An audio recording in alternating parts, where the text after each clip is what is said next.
Hey guys, this is Tarot with Kittens, Weights, and Tarot, and today is part 2 of episode 6 in my Psychic Ability series. This is a series where I'm just trying to kind of help people out in strengthening all their different, I would say, extra senses. I always believe that we have extra senses and that they're completely natural.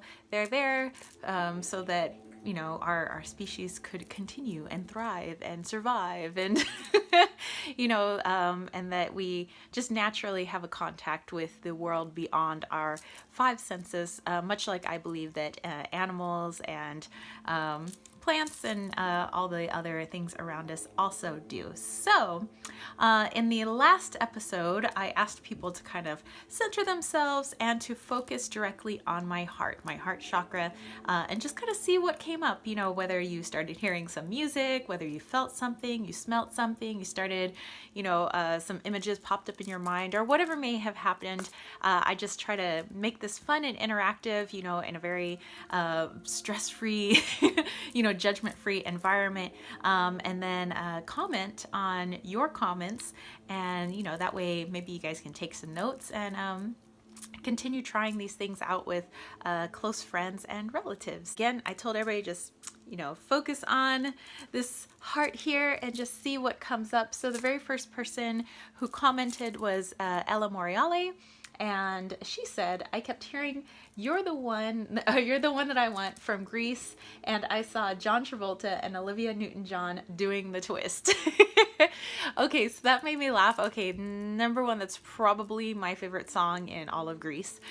In the whole Grease movie. I mean, there's a lot of songs that I like, and I do love the movie Grease. Oh! And I love my Puma too, and apparently he wanted to jump in. But hey, here's Wally. Hello, not planned.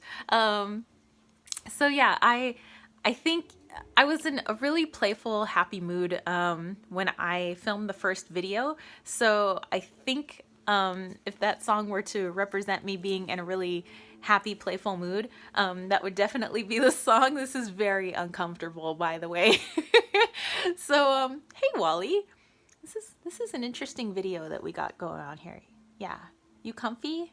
I'm glad you're comfy. Okay, so then moving on to the next comment. Okay, so our next comment comes from Amethyst Rose, and we still got Wally Wallito here, and she said, sweet, giving, gentle, kind energy, but also torn, broken, the image of the heart in two parts with the zigzag line in the middle, maybe in past or present. Two pieces, uncertainty, healing, wholeness, broken heart wrapped in light. And she said usually she only gets feelings, but this time an image came through. Wow, this is so weird. Wally. Wally, are you just gonna answer all the questions for everyone? Okay. So anyway, Wally decided to jump in. I definitely see that, you know, I try to be, you know, kind, giving person. I try to be, you know, as kind as I can to everyone around me. And I definitely understand the zigzag in the middle of the heart. You know, I had a pretty rough upbringing. I had a really rough childhood. I think it was pretty rough in my early 20s. I've had a lot of, we're just going to use the word rough to, you know, its full extent, that, you know, I had a lot of difficult things happen in my life.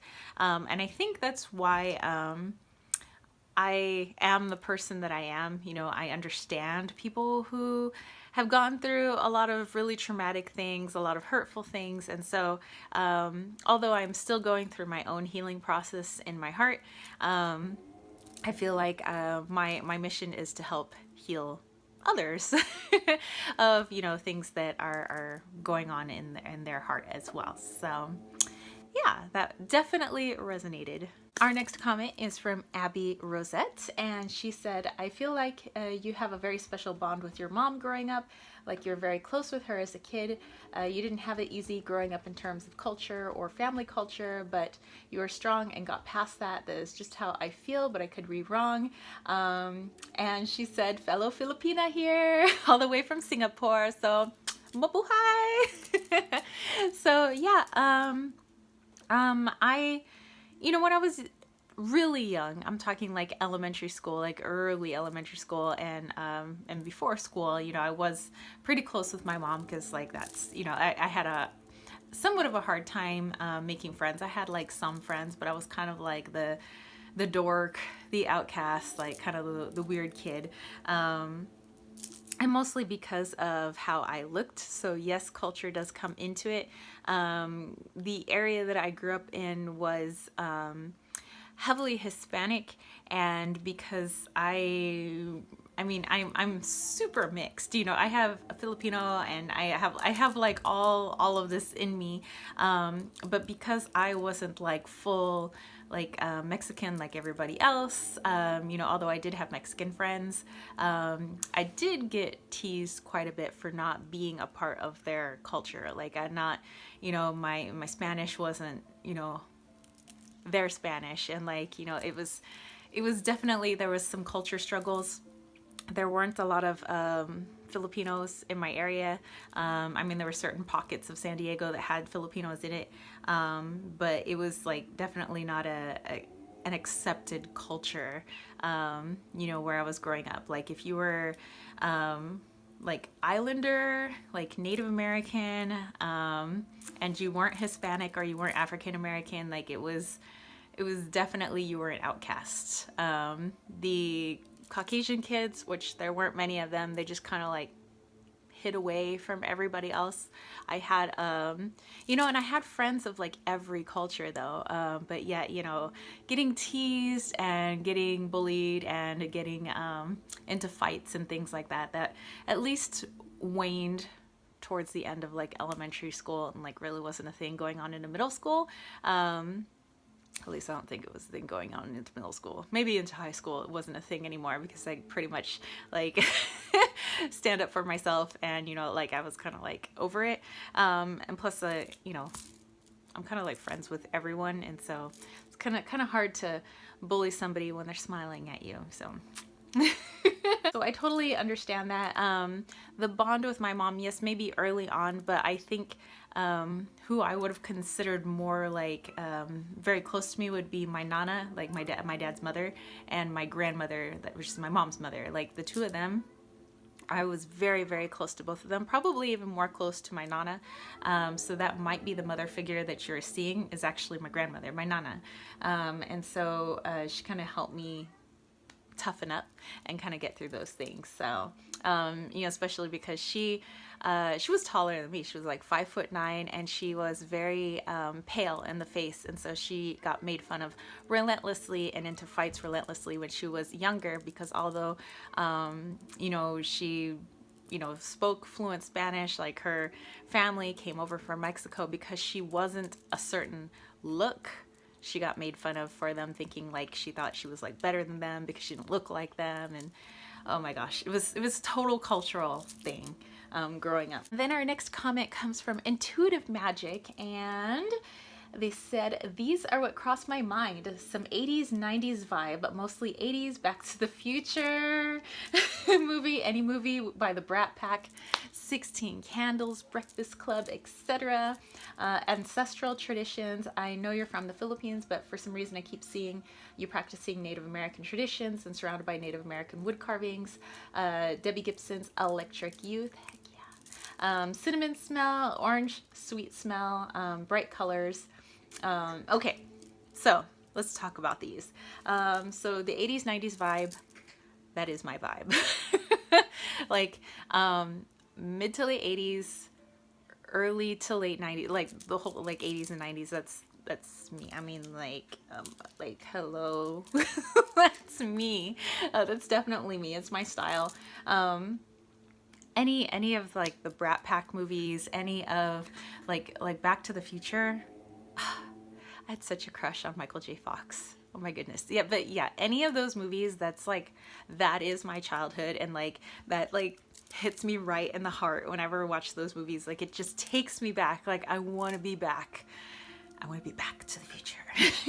like I want to be back, you know, sometimes in that era. For ancestral traditions, like I've said before, I am very mixed, although a good chunk of my culture does come from Cebu, Philippines, where my grandfather is from.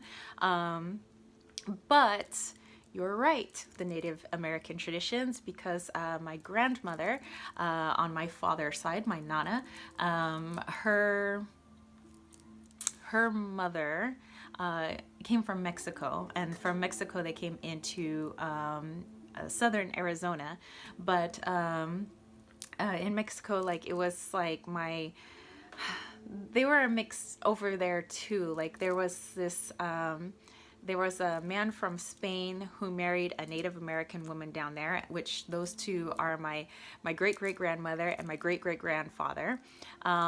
They had a bunch of children. One of their daughters ended up marrying a man who immigrated from France into Mexico. So he is called the Frenchman. He had red hair and everything. And so he married the half Native American, half Spanish young lady who was my it's my great-great-grandmother, and the other lady was my great-great-great-grandmother.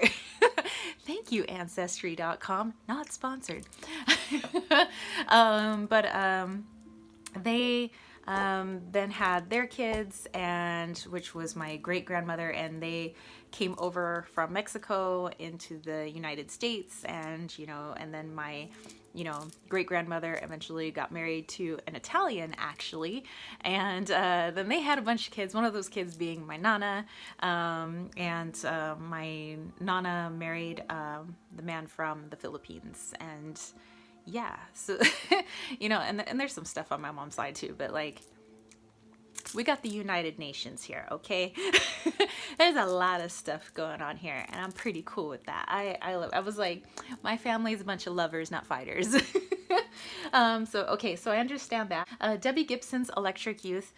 It's been a long time since I heard that song, so I actually went on YouTube to listen to it again, and I was like jamming to it again. Electric Youth. And so, dude, her total vibe, that is like, I would steal her wardrobe. And to me, like, doesn't she look like a young Britney Spears?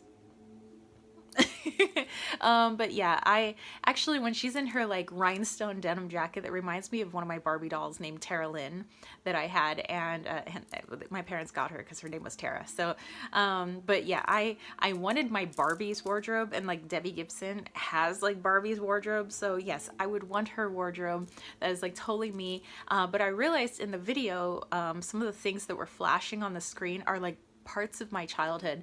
Like there was like a flash of like Michael Jordan in the video, and that pose that he's in that frame is the poster that I had on my closet door growing up. I had a picture of Jordan, and I was all about number 23.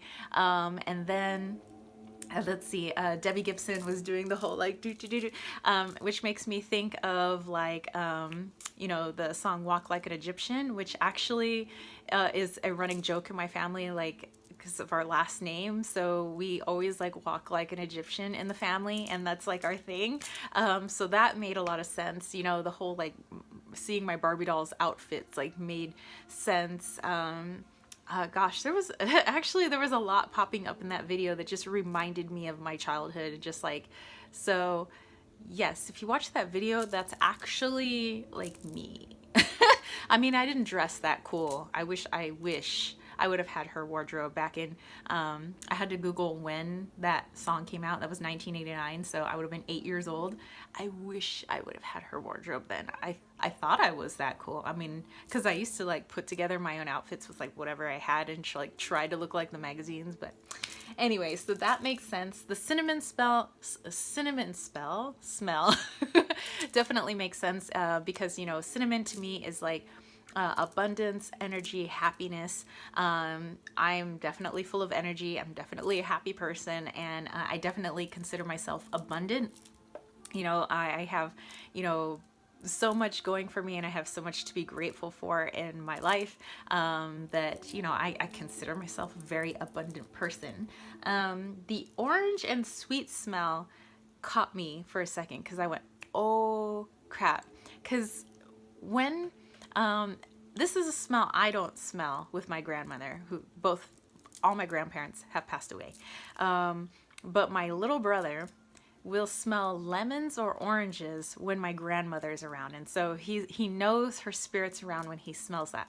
I smell Marlboro Reds. So when you mentioned the orange sweet smell, I think that was like a cheeky way of my grandmother coming in saying like, hey. And then bright colors, that is my soul. Lastly, we have a comment from Giggles. I love your screen name, by the way. Who says, something new, a new beginning. The word health popped in my head. Okay, so for that, I do feel like there is a new beginning coming for me. I don't really know what. It's just something in my heart, hence you guys were looking in my heart, that I feel is coming somewhat like mid this year to late this year. I'm not quite sure what that new beginning is, but that's something that's definitely in my heart. So I can't really explain what that is. To me, it's just a feeling that I have, and it's just a knowing that there's a new beginning coming. So that's interesting that you tapped onto that. And then the word health, well, you know, I love working out. I love like nutrition. I love like the science of the body, of like, you know, food. And it's actually, I'm in the middle of a nutrition research unit with my students. My seniors are writing a research paper on it's called Fitness in America, and it's a unit that I created for the research paper. And so like health and fitness, that's like my world. And right now I'm like kind of like having fun, like tweaking my diet. Like, to me, that's fun. It's like to play with my diet. To me, it's like playing with it. It's not like, oh, I have to do this. Like, to me, it's like, I don't know. It's like a game, and I like it, and it's a lot of fun. All right, so those were all the comments. I thank everybody who commented, and if you end up watching part 1 at some other point, I am always trying to give feedback. So even if my videos were posted like months later, you know, and you're coming up on YouTube, it's been like a year, it's been a few months, like I will always try to give you guys feedback so that you guys can always get, you know, the most out of these videos, and I try to help as much as possible. So again, thank you to everyone who commented, and I will post the link down below for part 1 if you missed part 1. And yeah, so I thank you guys for hanging out, and definitely keep practicing, you know, try this whole like tapping into people's heart energy, maybe with your friends, your closest family members, your pets. Try out your pets too, that might be interesting. And you know, definitely journal, write this stuff down, or you know, record it on your cell phone. But yeah, so if you guys dug these types of videos, then go ahead and give this a thumbs up. Don't forget to click subscribe, and don't forget to click that ding ding ding notification bell for more videos just like this. And if you want to catch a reading with me, head over to www.kittensweightsandtarot.com, and don't forget to check out that Patreon page at patreon.com/kittensweightsandtarot, where I have lots of goodies, live streams, crystal grids, personal readings, so on and so on and so on, healings for my homies on my KWT tribe over on Patreon. So definitely check that out. All right, I'll catch you spiritual homies later. Peace, love, and chicken grease. Peace out.